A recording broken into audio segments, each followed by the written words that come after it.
Here you're going to be using Kami to be able to edit a PDF within Google Drive.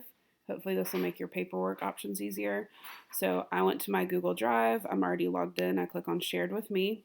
When that loads, I'm looking for the file, the student name, Jessica shared with me. I think you guys have a whole folder. When I click on it, notice it opens in like a view mode and my options are limited. So I go up here to Open With. I select Annotate with Kami.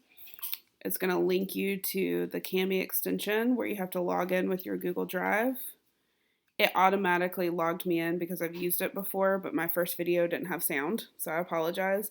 But what it'll ask you to do is to log in with your Google account. Make sure that it says your Google Apps account and not your personal account.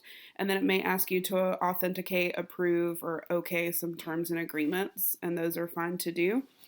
And then the file will automatically open in here and you can type and it will save.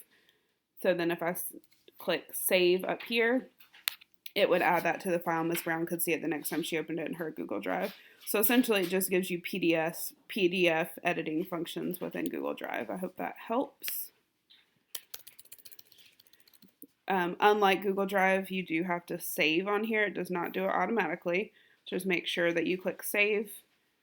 And then you can also share it with other people here if you need to. But if it's already shared with you in Google Drive, you don't need that option.